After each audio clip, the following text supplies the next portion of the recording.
In December 1978, holiday lights twinkled through West Linn, Oregon, casting warm shadows on quiet streets where neighbors trusted and doors stayed unlocked. Diana Kuhn walked those streets with the confidence of a young woman who belonged, who believed in safety, who had no reason to look over her shoulder. Then she vanished into winter darkness. For 47 years, her case lived in boxes marked unsolved, gathering dust, while the world outside changed beyond recognition. Detectives retired. DNA was discovered. The internet exploded with theories. Social media turned cold cases into entertainment. Through it all, Diana's evidence waited in silence. But science moves like water through stone slowly, then suddenly. In 2025, a single preserved sample would speak her truth across nearly 5 decades. Technology would finally catch up to justice. The past would reach forward to name her killer. What happens when time itself becomes the detective and silence finally breaks? Before we get into the story, drop a comment with your country and the time right now. Diana Kuhn walked home through the December cold, her breath forming small clouds in the crisp Oregon air. West Linn's tree-lined streets glowed with holiday decorations, each house a beacon of warmth against the winter night. At 20, Diana embodied the independence of her generation, confident, purposeful, unaware that danger could lurk in familiar places. Her neighbors knew her well. The Hendersons waved from their porch as she passed, noting her quick smile and hurried pace. Mrs. Chen watched from her kitchen window, recognizing Diana's distinctive red coat as she turned the corner toward Sunset Avenue. These ordinary moments, preserved in memory, would later become crucial fragments of an investigation that spanned decades. Diana's routine was predictable in the way of young adults building their lives. Work, friends, evening walks to clear her mind. She had plans for the weekend, calls to return, a future stretching ahead with all the possibility that 20 years promised. The mundane details of her evening keys jingling in her pocket, footsteps echoing on empty sidewalks would soon transform into evidence markers in a case file. The residential streets of West Linn in 1978 embodied small-town security. Children rode bicycles without helmets. Doors remained unlocked during dinner. Parents called their children inside when streetlights flickered on, but fear was not part of the equation. Crime happened in other places, to other people, in cities where strangers lived too close together. As Diana disappeared into the shadows between streetlights, her community continued its evening rituals, unaware that innocence was ending with the night. The discovery came with the pale light of mid-December morning. A jogger following his regular route through the wooded area behind Sunset Elementary School stopped abruptly, his breath catching. What he saw beneath the frost-covered ferns would shatter West Linn's quiet forever. Diana Kuhn lay motionless among the winter undergrowth, her red coat now a stark contrast against the gray morning. The jogger, a local accountant named Robert Mills, stumbled backward, his mind struggling to process the scene. He fumbled for the payphone at the school's entrance, hands shaking as he dialed the operator. Police emergency. There's someone in the woods. A girl. She's not moving. Within minutes, sirens pierced the morning calm. West Linn's small police force responded with the urgency of officers unaccustomed to violent crime. Detective Ray Kowalski, a 15-year veteran, arrived first and immediately secured the perimeter with yellow tape. The scene preservation techniques of 1978 relied on instinct more than protocol. No CSI television shows had taught the public about contamination. No DNA analysis demanded sterile conditions. Dr. Amanda Walsh, the county medical examiner, confirmed what everyone feared. Diana Kuhn had been murdered. The cause was brutal, the motive unclear. Evidence collection began immediately. Photographs with Polaroid cameras, measurements with metal rulers, collection of fibers and debris in paper envelopes labeled with careful handwriting. The radio crackled with updates that spread through the community like ripples in still water. By noon, concerned calls flooded the police switchboard. Parents kept children inside.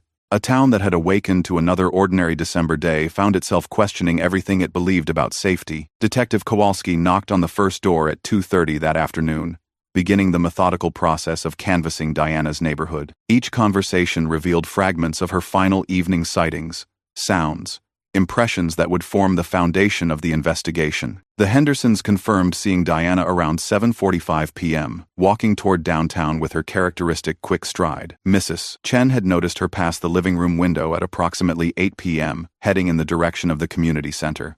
A teenager walking his dog remembered a young woman in a red coat asking for directions to the library, though the library had been closed for hours. At the police station, handwritten witness statements accumulated on Detective Kowalski's desk. Each interview produced more questions than answers. Why was Diana walking toward the closed library? Who had she planned to meet? The gaps in her timeline grew more puzzling with each statement. Officer Patricia Newman, one of West Linn's 2 female officers, interviewed Diana's friends and co-workers. They described a responsible young woman with no known enemies, no dangerous relationships, no reason to fear for her safety. Diana worked at the local bank, lived quietly with a roommate, spent weekends with family. Her life contained no obvious shadows where violence might hide. The investigation's most promising lead came from Tom Bradley, a mechanic driving home from his evening shift. He reported seeing an unfamiliar dark sedan parked near the elementary school around 9 p.m. unusual, because the school lot was typically empty after hours. The car had out-of-state plates, though Bradley couldn't remember which state or any portion of the license number. By week's end, Detective Kowalski had compiled a file of contradictory timelines and vague descriptions. The stranger's car became the focus, but without concrete details. It remained more rumor than evidence. The West Linn Police Department's forensic capabilities in 1978 reflected the limitations of their era. Detective Kowalski spread Diana's evidence across a folding table in the station's conference room, each item carefully catalogued and stored in manila envelopes. Fingerprint analysis required powder dusting and manual comparison to files stored in metal cabinets. Forensic technician Bill Harper lifted several partial prints from Diana's purse and coat buttons, but matching them meant physically comparing ink impressions to thousands of cards filed alphabetically. The process was painstaking and often inconclusive. Fiber analysis involved microscopic examination and color matching against fabric samples. Harper found several synthetic fibers on Diana's clothing that didn't match her own garments, potential evidence from her attacker's clothes. However, identifying the specific fabric source required comparison to manufacturer samples, a process that could take weeks or months. The most significant discovery was a single hair follicle caught in Diana's coat zipper. In 1978, hair analysis meant examining color, texture,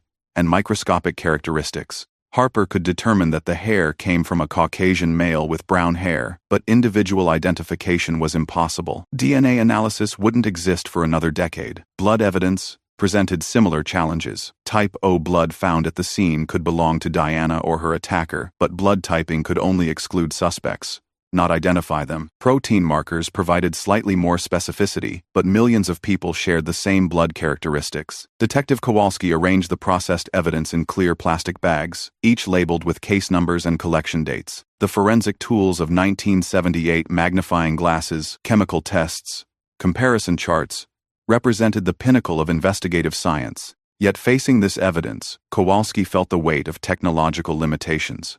Somewhere in these carefully preserved items lay the identity of Diana's killer, but the tools to unlock that truth hadn't been invented yet. By spring of 1979, the Kuhn case had joined the ranks of West Linn's open but inactive investigations. New crimes demanded immediate attention, and without fresh leads, Diana's file migrated from Detective Kowalski's active desk to the growing stack of unsolved cases.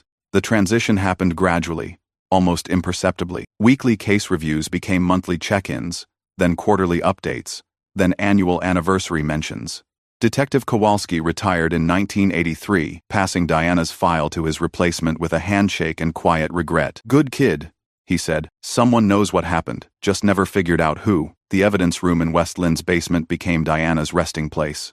Her boxed evidence occupied shelf space alongside other mysteries: a 1975 burglary, a 1980 hit and run, a 1982 arson with no suspects. Fluorescent lights hummed overhead, casting harsh shadows on cardboard containers that held the remnants of interrupted lives. Critical to the case's eventual resolution was the meticulous preservation of one small evidence bag. Among the items collected from Diana's clothing was a fabric sample, caught on, her coat button barely visible, easily overlooked, but carefully documented by technician Harper. The sample, stored in a paper envelope within a sealed plastic bag, would wait 26 years for technology to catch up to justice. Personnel changes swept through the department, like seasonal weather. Chiefs retired, detectives transferred, rookie officers became veterans and eventually hung up their badges. Diana's case file gathered dust while the world outside transformed. Personal computers appeared on desks, Cell phones replaced radio calls. The internet connected police departments across continents. Yet in the basement evidence room, time moved differently. Climate control preserved Diana's possessions in suspended animation. Her red coat hung in a clear garment bag. Her purse sat exactly as found, contents still arranged by the last hands to touch them. In this underground shrine to unsolved mysteries, Diana Kuhn waited for science to speak her truth. The Kuhn family's kitchen table became an altar to memory. Diana's graduation photograph sat beside newspaper clippings, anniversary articles, and letters from well-meaning strangers who claimed to have information. Her parents, Margaret and Robert Kuhn, aged around the absence their daughter left behind. Margaret kept Diana's room exactly as she had left it in December 1978. Clothes hung in the closet. Textbooks sat stacked on the desk. A half-finished crossword puzzle lay beside the bed. Friends worried about Margaret's inability to move forward, but she found comfort in preservation. Diana might come home, she would say, though everyone knew she meant something deeper, that letting go meant accepting defeat. Robert channeled his grief differently, becoming an amateur investigator who corresponded with detectives, tracked similar cases in other states, and maintained detailed timelines of his daughter's final days. He attended every community meeting, read every forensic advancement article, and called the police department monthly to ask about progress. The family's Christmas traditions became ceremonies of remembrance. Diana's stocking hung by the fireplace each December. Her favorite carrot cake appeared on birthdays. Wedding invitations addressed to Diana Kuhn arrived for years, friends forgetting or unable to process her absence. As the years accumulated, the Kuhn family's social circle gradually divided between those who could discuss Diana naturally and those who grew uncomfortable with sustained grief. Some friends drifted away, unable to navigate conversations that always circled back to the unsolved case. Others became fiercely protective, forming an informal support network that sustained Margaret and Robert through decades of uncertainty. Local television stations marked significant anniversaries: 5 years, 10 years, 25 years, with retrospective segments. The Kuhns participated in each one, hoping renewed attention might generate new leads. But as years passed, the interviews became exercises in gentle repetition, the same questions producing the same painful answers. In 1998, on the 20th anniversary, Margaret Kuhn told a reporter, "I'm not asking for miracles.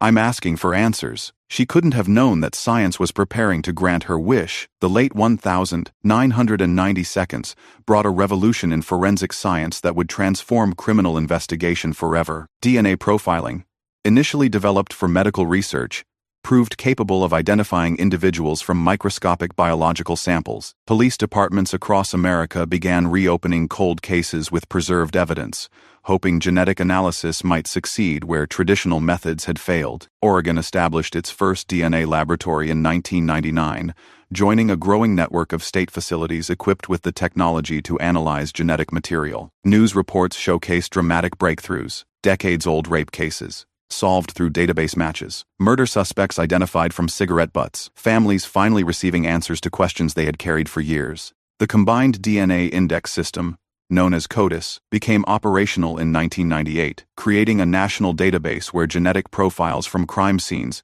could be compared to profiles from convicted offenders. The system's potential was staggering. Evidence, collected 20, 30, even 40 years earlier, could suddenly point to suspects who had lived freely for decades. West Linn's police department watched these developments with interest but limited resources. DNA analysis was expensive, and the department's budget prioritized current investigations over historical cases.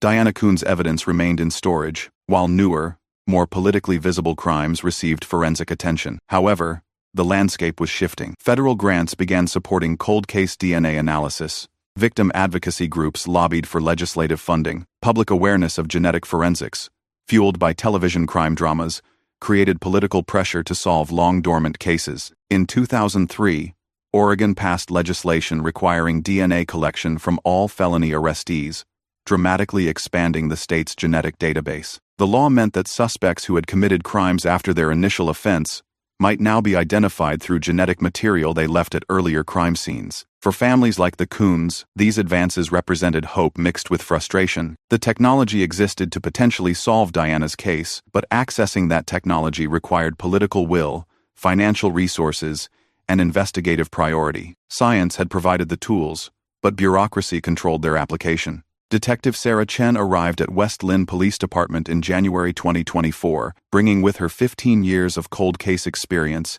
and a mandate to review the department's unsolved homicides. The new chief had promised the community a comprehensive examination of historical cases, supported by state funding specifically allocated for DNA analysis of preserved evidence. Chen's first month involved cataloging the department's cold case inventory. She discovered 43 unsolved investigations dating back to 1965, stored in a basement room that felt more like an archaeological site than an evidence facility. Box after box contained the remnants of interrupted lives, each representing someone's unanswered questions. Diana Kuhn's file occupied 3 boxes on shelf number 7. Chen spent an afternoon reviewing Detective Kowalski's handwritten reports, studying crime scene photographs, and examining the evidence inventory. What caught her attention was a notation made by technician Harper in 1978. Fabric sample, coat button, possible transfer material. The fabric sample had been preserved in a paper envelope, sealed inside a plastic evidence bag, and stored at controlled temperature for 46 years. Chain of custody documentation showed it had never been opened for testing. DNA analysis hadn't existed when the sample was collected, and subsequent reviews had focused on more promising evidence. Chen contacted the Oregon State Police Forensic Laboratory to discuss testing possibilities. Dr. James Morrison, the lab's DNA section chief, explained that fabric samples from 1978 presented significant challenges. Degradation was likely, contamination was possible. Success wasn't guaranteed, but, Dr. Morrison added, preservation methods, in the 1,970 seconds, were sometimes better than we give them credit for. Paper envelopes allow samples to breathe, preventing moisture buildup that destroys DNA. If that fabric sample contains biological material, and if it was stored properly, we might get lucky. Chen completed the evidence submission paperwork on March 15, 2025. Diana Kuhn's fabric sample, collected on a cold December morning in 1978, was finally heading to a laboratory equipped to unlock its secrets. The Oregon State Police Forensic Laboratory occupied a modern building in Portland, its sterile corridors housing equipment that would have seemed like science fiction to the investigators who originally processed Diana's evidence. Dr. Morrison received the fabric sample in a temperature-controlled transport container, handling it with the reverence reserved for historical artifacts. Initial examination under magnification revealed what appeared to be skin cells embedded in the fabric fibers. The sample was microscopic, barely visible even under laboratory conditions, but potentially sufficient for DNA extraction. Dr. Morrison documented each step with digital photography, creating a permanent record of the analysis process. DNA extraction from 46-year-old samples required specialized techniques. The genetic material had degraded over time, breaking into fragments that challenged standard analysis methods. Dr. Morrison employed low copy number DNA analysis, a process that amplifies minute quantities of genetic material to detectable levels. The extraction process took 3 days. Laboratory technicians used chemical solutions to separate cellular material from fabric fibers, then employed sophisticated purification techniques to isolate DNA molecules. The sample yielded 0.3 nanograms of DNA, barely enough for analysis, but sufficient if everything proceeded perfectly. Polymerase chain reaction, PCR amplification followed, multiplying the DNA fragments millions of times to create a sample large enough for genetic profiling. The process was delicate. Too much amplification could introduce errors. Too little would produce insufficient material for comparison. Dr. Morrison monitored each stage personally, understanding that this sample represented Diana Kuhn's last chance for justice. If the DNA analysis failed, no other evidence from 1978 offered similar potential for identification. The fabric sample was literally irreplaceable once consumed in testing. It would be gone forever. On March 28, 2025, the analysis was complete. Dr. Morrison stared at his computer screen, displaying the genetic profile extracted from Diana's fabric sample. 13 genetic markers showed clear, unambiguous results. The DNA was male, Caucasian, and suitable for database comparison. We have a profile, Dr. Morrison announced to his team. Now let's see if CODIS can tell us who it belongs to. The CODIS database search began at 10:47 a.m. on March 29, 2025. Dr. Morrison entered Diana's genetic profile into the system and initiated the comparison protocol. The computer would compare 13 genetic markers against over 20 million profiles stored in the national database, searching for an exact match. Detective Chen waited at her desk in West Linn, checking her phone every few minutes for updates from the laboratory. The search could take hours or days, depending on database traffic, and system priority. Cold case profiles often ran during off-peak hours, when active investigations weren't competing for processing time. The psychological weight of waiting settled over everyone involved in the case. Margaret Kuhn, now 78 years old, had received a cautious phone call from Detective Chen, explaining that new testing was underway. "I don't want to build up false hope," Chen had said, "but we're finally able to test evidence that wasn't available for analysis in 1978. At 2:15 p.m., Dr. Morrison's phone rang. The CODIS database had produced a match, a full 13-marker comparison with statistical probability exceeding 1 in billion. The profile belonged to someone already in the system, either through a criminal conviction or elimination database entry. The suspect's name appeared on Morrison's screen: Kenneth Ray Marsh, date of birth the 15th of April, 1952. Marsh had been arrested in 1995 for aggravated assault in California and required to provide a DNA sample under that state's database law. His genetic profile had been sitting in CODIS for 30 years, waiting for a crime scene sample to match. Dr. Morrison immediately called Detective Chen. "We have a match," he said. "Full profile, high confidence, database verified. Kenneth Ray Marsh, currently 62 years old, last known address in Sacramento." Chen felt her pulse quicken. After 46 years, Diana Kuhn's killer had a name. "Is he alive?" she asked. "According to the database records, yes. Chen, this is it. This is your killer." The silence that followed lasted only seconds but felt like hours.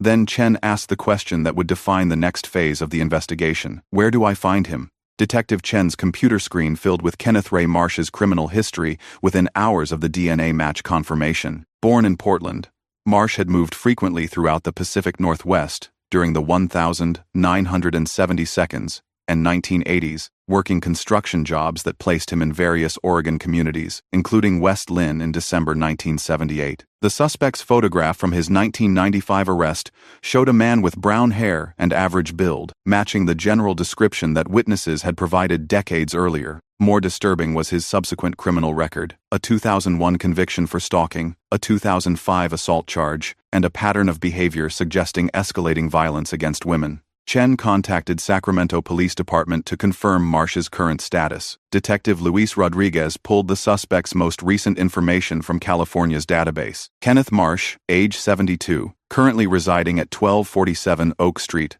Sacramento. No outstanding warrants, but he's been questioned in connection with several unsolved assaults over the years.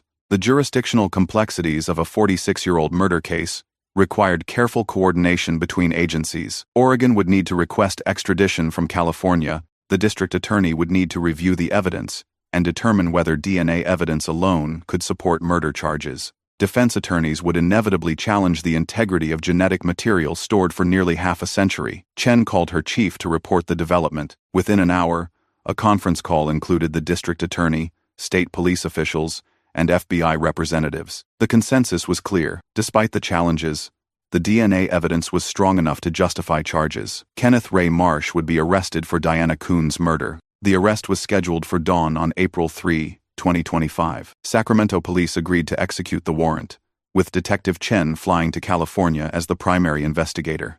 The plan was straightforward: serve the warrant, take Marsh into custody, and begin the extradition process. As Chen packed her case file for the trip to California, she reflected on the strange journey that had brought Diana's case full circle. A fabric sample collected with 1,970 seconds technology had finally connected with 21st century science. Time had become the ultimate detective. Kenneth Ray Marsh was arrested at 6:15 a.m. on April 3, 2025, as he stepped out of his Sacramento apartment to retrieve his morning newspaper. Sacramento police officers approached with drawn weapons while Detective Chen observed from an unmarked vehicle 50 feet away. "Kenneth Marsh, you're under arrest for the 1978 murder of Diana Kuhn in West Linn, Oregon," announced Sergeant Maria Santos, reading from the warrant. Marsh appeared confused initially, then his expression shifted to something Chen interpreted as recognition, not surprise, but acknowledgement. Marsh offered no resistance during the arrest. He was read his Miranda rights, handcuffed, and transported to Sacramento County Jail, pending extradition proceedings. Chen noted his demeanor, calm, almost resigned, as if he had been expecting this moment for decades. During the booking process, Marsh asked only one question: "How did you find me?" Sergeant Santos explained that new evidence had emerged in the case. Marsh nodded slightly and requested an attorney. By noon, News of the arrest had spread through law enforcement channels and reached the media. West Linn Police Department prepared a press conference for 2 p.m., giving Detective Chen barely enough time to fly back to Oregon and brief her superiors on the arrest details. The press conference room at West Linn Police Department filled with reporters from local and national outlets. True crime podcasters live-streamed the event. Social media hashtags began trending before Chief Williams stepped to the podium. Today, after 46 years, we can announce that an arrest has been made in the murder of Diana Kuhn, Chief Williams began. Kenneth Ray Marsh, age 72, was taken into custody this morning in Sacramento, California, based on DNA evidence that conclusively links him to Miss Kuhn's death. The questions came rapidly. How was the DNA evidence preserved? Why did the arrest take 46 years? What was the suspect's connection to West Linn in 1978? Detective Chen answered carefully, balancing public interest with legal requirements. The most poignant moment came when a reporter asked about Diana's family. We will be notifying her surviving relatives before this press conference concludes, Chen replied. They have waited long enough for answers. Margaret Kuhn sat in her living room, surrounded by 46 years of accumulated memories, when Detective Chen knocked on her door at 3:30 p.m. At 78, Margaret had outlived her husband by 7 years and carried the burden of Diana's unsolved case alone, supported by a few close friends and distant relatives who remembered her daughter. Mrs. Kuhn, I have news about Diana's case, Chen began gently. We've made an arrest. Margaret's hands trembled as she absorbed the words she had hoped to hear for nearly half a century. Are you certain? She asked. I've heard about false leads before. Chen explained the DNA evidence, the database match, and Kenneth Marsh's arrest that morning. She showed Margaret the suspect's photograph, though the 72-year-old man in the picture bore little resemblance to whoever had killed Diana in 1978. I don't recognize him, Margaret said, studying Marsh's face. But then, I never expected I would. Diana never mentioned being afraid of anyone specific. He must have been a stranger to her. The conversation lasted nearly 2 hours. Margaret asked detailed questions about the evidence, the preservation process, and what would happen next. Chen explained the extradition timeline, the legal proceedings, and the realistic expectations for a case built on DNA evidence alone. As Detective Chen prepared to leave, Margaret walked to Diana's photograph on the mantel and touched the frame gently. I used to wonder if I would live long enough to see this day, she said. Robert died believing we would never know what happened. I'm grateful he was wrong. The local news covered Margaret's reaction that evening. Neighbors who had watched her tend to Diana's memory for decades stopped by with flowers and condolences. The Kuhn house, which had been a shrine to unanswered questions, was slowly transforming into something else. Not closure, exactly, but acknowledgement that truth had finally found its way home. That night, Margaret Kuhn slept more soundly than she had in 46 years. The questions that had haunted her dreams finally had answers. The press conference generated national attention within hours. Cable news networks picked up the story, framing it as a triumph of forensic science and persistent investigation. Social media exploded with commentary, theories, and amateur analysis of the case details. Dr. James Morrison found himself fielding calls from reporters wanting to understand the DNA analysis process. This case represents the power of evidence preservation, he explained to a CNN correspondent. That fabric sample was collected using 1978 methods, but stored in conditions that allowed 2025 technology to unlock its secrets. True crime podcasters scrambled to produce special episodes about the arrest, My Favorite Murder, Crime Junkie, and dozens of smaller shows began researching Diana's case, turning her story into content for audiences hungry for real-life mysteries. The attention was both gratifying and troubling. Justice achieved, but transformed into entertainment. Kenneth Ray Marsh's extradition hearing was scheduled for April 10, 2025. His court-appointed attorney, David Brennan, immediately challenged the DNA evidence, arguing that genetic material stored for 46 years couldn't reliably identify anyone. Science in 1978 was not science in 2025, Brennan told reporters. Chain of custody over nearly half a century presents serious evidentiary questions. Legal experts debated the case's prospects on television talk shows. Some predicted easy conviction based on DNA evidence. Others warned that defense challenges could create reasonable doubt.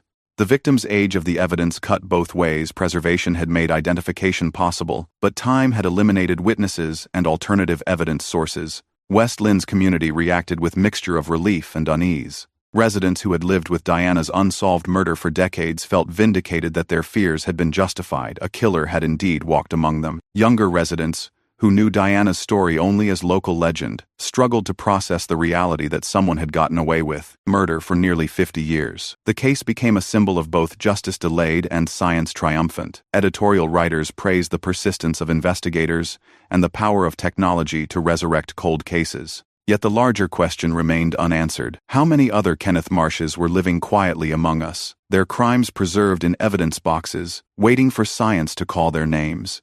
West Linn organized a community vigil for Diana Kuhn on April 15, 2025, what would have been her 67th birthday. The town had marked this date quietly for decades, but Marsh's arrest transformed the annual remembrance into something larger, a celebration of persistence, justice, and collective memory. The vigil took place at Sunset Elementary School, near the woods where Diana's body had been discovered. Hundreds of residents gathered as daylight faded, carrying candles and flowers. Many attendees had been children in 1978. Others had moved to West Linn decades later, but felt connected to Diana's story through community lore. Mayor Patricia Henderson addressed the crowd. "Diana Kuhn has been part of our town's identity for 46 years, she said. "Tonight, we gather not just to remember her, but to acknowledge that justice, even when delayed, can still arrive." Margaret Kuhn, supported by friends and neighbors, spoke briefly. "Diana would be amazed that so many people still remember her," she said. "She would be grateful that she wasn't forgotten, and she would want her case to give hope to other families still waiting for answers." The vigil drew media attention from across the region. Camera crews captured the candlelit faces of residents who had carried Diana's story through decades of uncertainty. The visual of hundreds of lights flickering against the darkness created a powerful metaphor for truth emerging from mystery. Local high school students, most born long after Diana's death, participated enthusiastically. For them, the case represented something both historical and immediate proof that their community remembered its victims and pursued justice regardless of time elapsed. As the formal vigil concluded, many attendees remained, sharing memories and reflections. Older residents recalled the fear that gripped West Linn in 1978. Parents discussed how the case had influenced their approach to child safety. Newcomers learned details about their town's history they had never known. The candlelight vigil became an annual tradition that would outlast Margaret Kuhn and everyone who personally knew Diana. It represented West Linn's commitment to memory, justice, and the belief that some stories are too important to forget. Detective Chen testified at Kenneth Marsh's extradition hearing on April 10, 2025, presenting the DNA evidence that connected him to Diana's murder. The Sacramento courtroom filled with reporters and legal observers interested in the forensic science aspects of the case. Defense attorney David Brennan focused his questions on evidence preservation and chain of custody. Detective Chen, can you personally verify that the fabric sample tested in 2025 is the same sample collected in 1978? He asked. Chen referred to documentation spanning 46 years. "The chain of custody is complete and documented," she replied. "The evidence was sealed, labeled, and stored according to protocols that have remained consistent since collection." Brennan pressed further. "But storage conditions, temperature fluctuations, and potential contamination over nearly half a century? Surely these factors affect DNA integrity?" Dr. Morrison, testifying as an expert witness, explained the laboratory's quality control measures. "We test for contamination at every stage," he said. "The DNA profile we obtained shows clear, unambiguous results. Statistical probability of error is less than 1 in 10 billion. Judge Patricia Martinez ruled that the DNA evidence met California's standards for extradition. While the defense raises legitimate questions about evidence age, those questions go to weight, not admissibility, she decided. Oregon's extradition request is granted. Kenneth Marsh would be transported to Oregon within 30 days to face murder charges. His attorney announced plans to challenge the DNA evidence in Oregon courts, setting up a legal battle that would test the limits of forensic science and judicial acceptance of historical evidence. The extradition ruling made national news, establishing precedent for similar cold cases across the country. Legal scholars debated the implications of using decades-old evidence in modern prosecutions.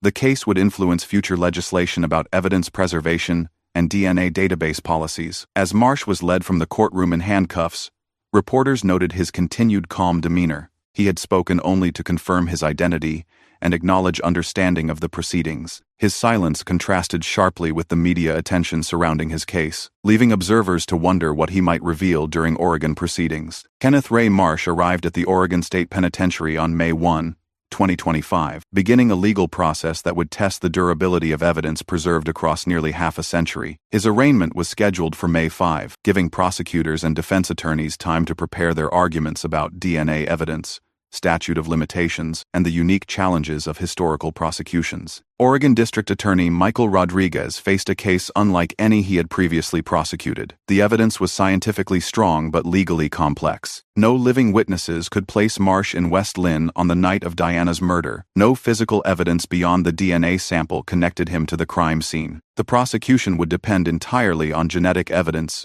and circumstantial factors. Marsh's defense team, led by Portland attorney Sarah Chen, prepared to challenge every aspect of the case. Kim specialized in DNA evidence disputes and understood the vulnerabilities in cold case prosecutions. Her strategy would focus on contamination possibilities, evidence degradation, and the statistical interpretation of genetic matches. The legal community watched the case closely, recognizing its potential to establish precedent for similar prosecutions nationwide. Law schools assigned the case as study material for courses on forensic evidence and criminal procedure. Legal journals published articles analyzing the constitutional implications of prosecuting crimes based solely on decades-old DNA evidence. West Linn's residents followed the proceedings with intense interest. Many had lived with Diana's unsolved murder as a defining community experience. The legal process represented not just individual justice, but collective validation that their town had never forgotten its victim. Margaret Kuhn attended every hearing,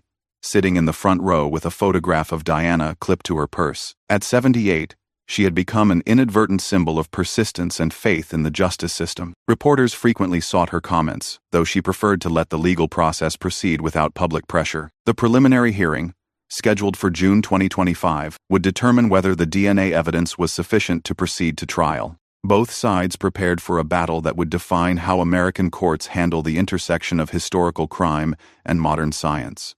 Diana Kuhn's case had become a test of whether time itself could be overcome by technology and determination. The Oregon State Police Forensics Laboratory became a classroom for legal experts studying the Marsh case. Dr. Morrison conducted tours for attorneys, judges, and law enforcement officials who wanted to understand DNA analysis of historical evidence. The laboratory's procedures would be scrutinized at trial, making transparency essential for prosecution success. Defense attorney Sarah Chen hired Dr. Rebecca Chen, a forensic DNA expert from UC Davis, to review the laboratory's analysis. Dr. Chen's report, filed with the court in June 2025, raised questions about DNA degradation, contamination possibilities, and statistical interpretation of genetic matches from microscopic samples.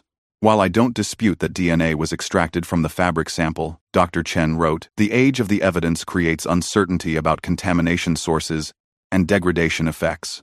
A single genetic profile from a 46-year-old sample cannot definitively exclude alternative explanations. The prosecution responded by hiring its own expert, Dr. Thomas Liu from the FBI laboratory in Quantico. Dr. Liu's analysis supported the Oregon lab's findings. The DNA profile obtained from Diana Kuhn's evidence shows clear, unambiguous markers, he concluded.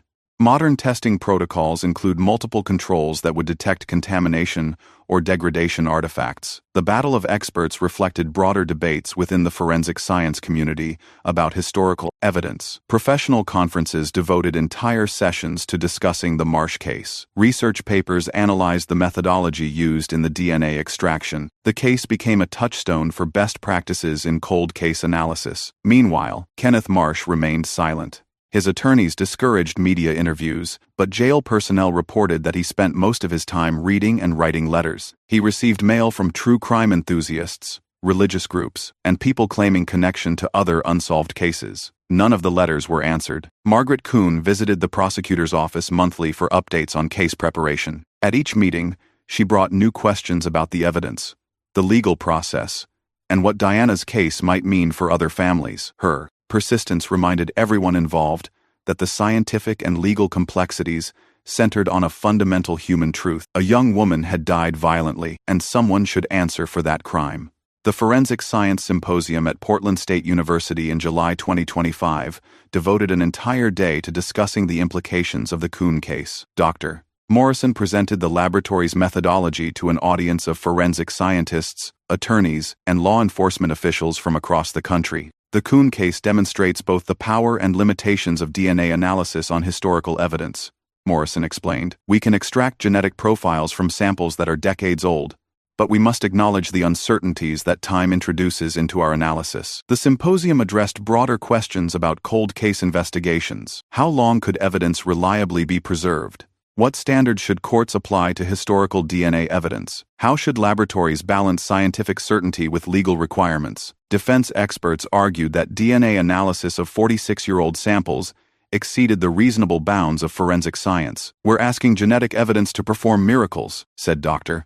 Patricia Walsh from Georgetown University. "No laboratory can guarantee that contamination didn't occur over nearly half a century of storage." Prosecution supporters countered that modern DNA analysis included multiple safeguards against contamination and degradation.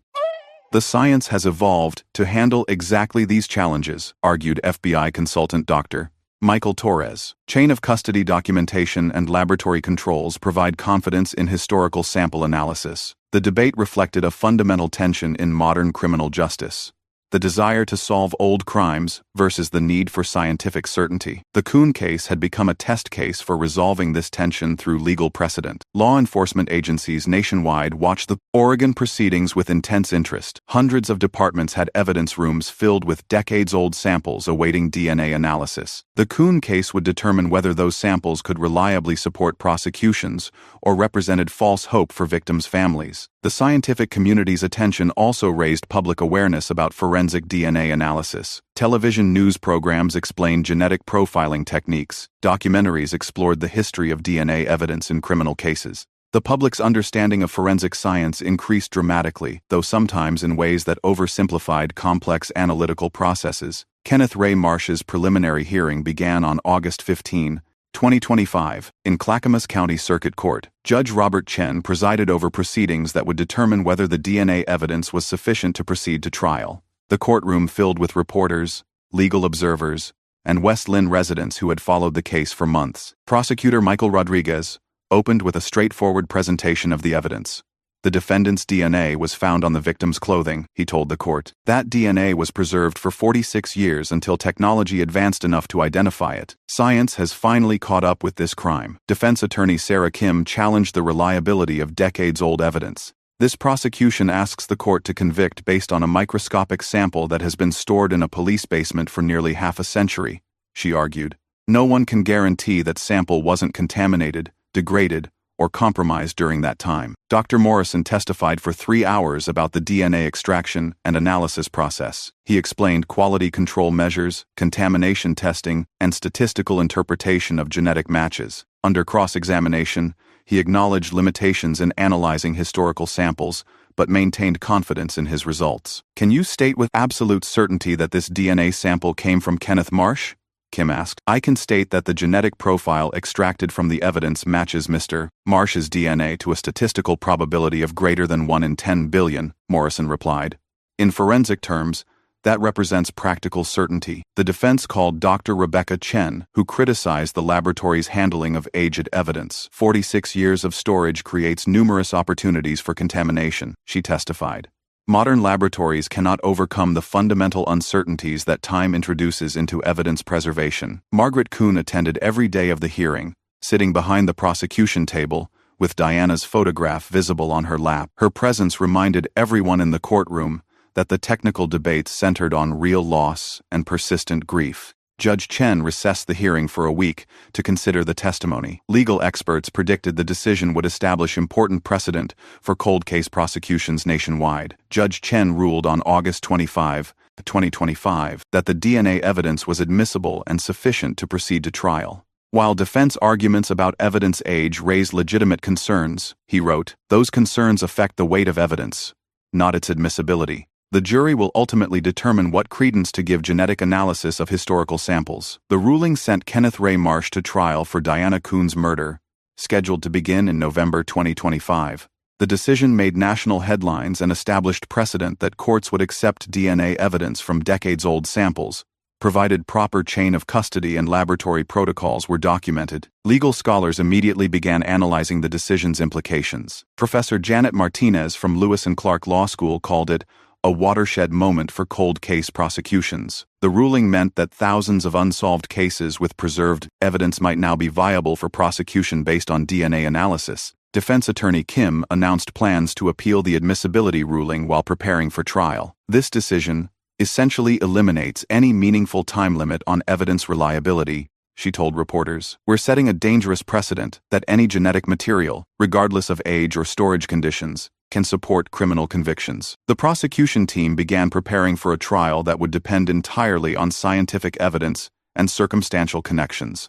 Without eyewitnesses or traditional physical evidence, the case would rise or fall on the jury's acceptance of DNA analysis and statistical probability. West Linn's community prepared for media attention that would accompany the trial. Mayor Henderson announced that the city would provide victim services support for residents affected by renewed attention to Diana's case. The trial would bring Diana's story back to national prominence, but also reopen wounds that had partially healed over decades. Margaret Kuhn, now 79, made arrangements to attend every day of the trial proceedings. Friends offered support, understanding that the trial would be emotionally devastating, regardless of the outcome. After 46 years of waiting, Diana's case would finally be decided by 12 jurors, who would determine whether science could deliver justice across nearly half a century. Jury selection for Kenneth Ray Marsh's trial began on November 1, 2025. The process revealed how deeply the case had penetrated public consciousness.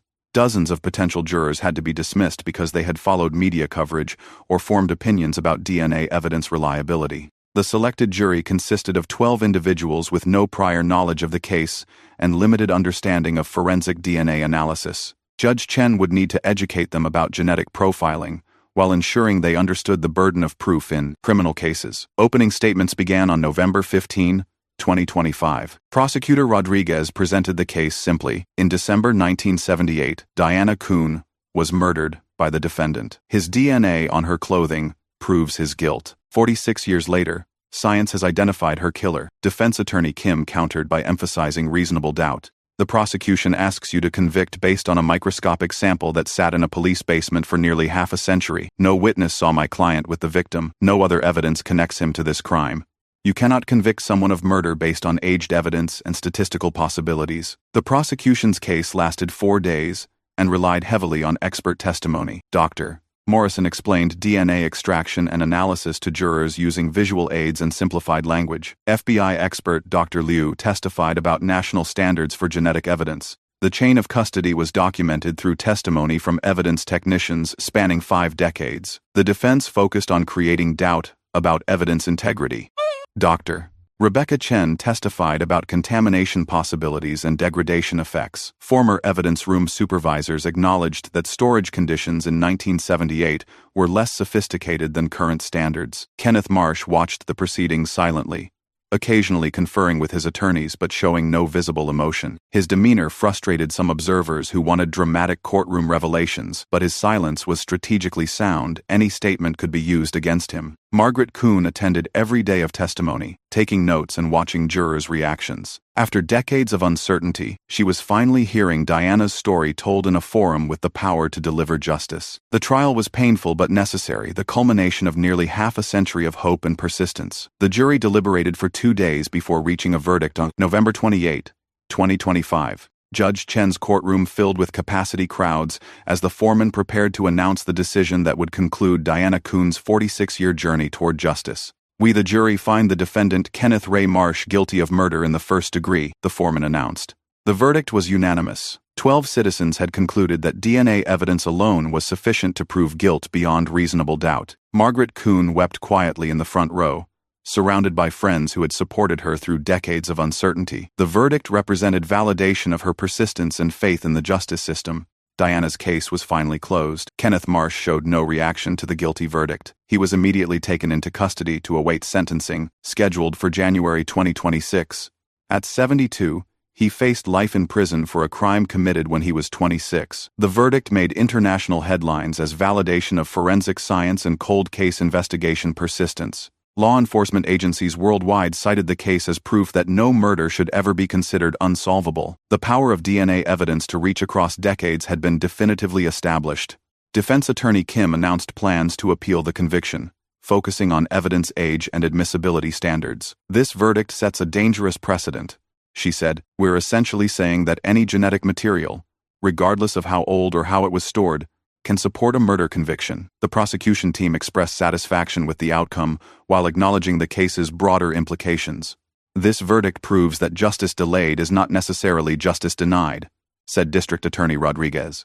"Technology has given us tools to solve cases that previous generations of investigators couldn't crack." Media coverage of the verdict emphasized the role of evidence preservation and technological advancement in solving cold cases. Editorial writers praised the persistence of investigators and the power of science to overcome time. The Kuhn case had become a symbol of justice triumphant over the limitations of earlier eras. For West Linn, the verdict brought closure to a defining community experience. A case that had haunted the town for nearly half a century was finally resolved. Kenneth Ray Marsh was sentenced to life in prison without parole in December 2025. Judge Chen imposed the maximum sentence allowed under Oregon law, citing the brutal nature of Diana's murder and the decades of suffering inflicted on her family. "Mr. Marsh, your crime has cast a shadow over this community for 46 years, Judge Chen said during sentencing. "While justice has been delayed, it has not been denied. You will spend the remainder of your life in prison for taking Diana Kuhn's life." Marsh spoke publicly for the first time since his arrest, reading a brief statement.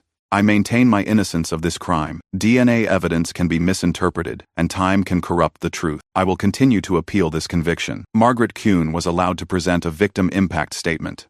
At 79, she spoke with strength that surprised everyone in the courtroom. Diana would have been 67 this year. She would have had children, grandchildren, a full life. "Kenneth Marsh stole that from her and from our family. I'm grateful that justice has finally been served." The sentencing concluded the legal proceedings in Diana's case, establishing important precedent for prosecuting cold cases based on decades-old DNA evidence. Legal scholars predicted the case would influence cold case investigation practices for years to come. True crime media covered the resolution extensively. Documentaries began production, examining every aspect of the investigation, trial, and conviction. Diana's story was becoming part of American crime folklore, though the attention sometimes overshadowed the real human loss at the case's center. West Linn organized a memorial service in Diana's honor on December 15, 2025, exactly 47 years after her death. Unlike previous vigils focused on seeking answers, this ceremony celebrated resolution and justice achieved. The community had finally found peace.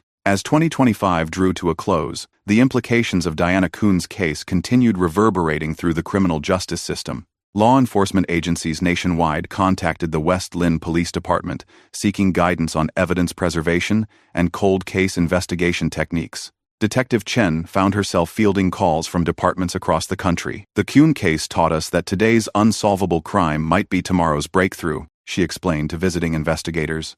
"Our job is to preserve possibilities for future technology." The Oregon State Police began developing training programs based on lessons learned from Diana's case.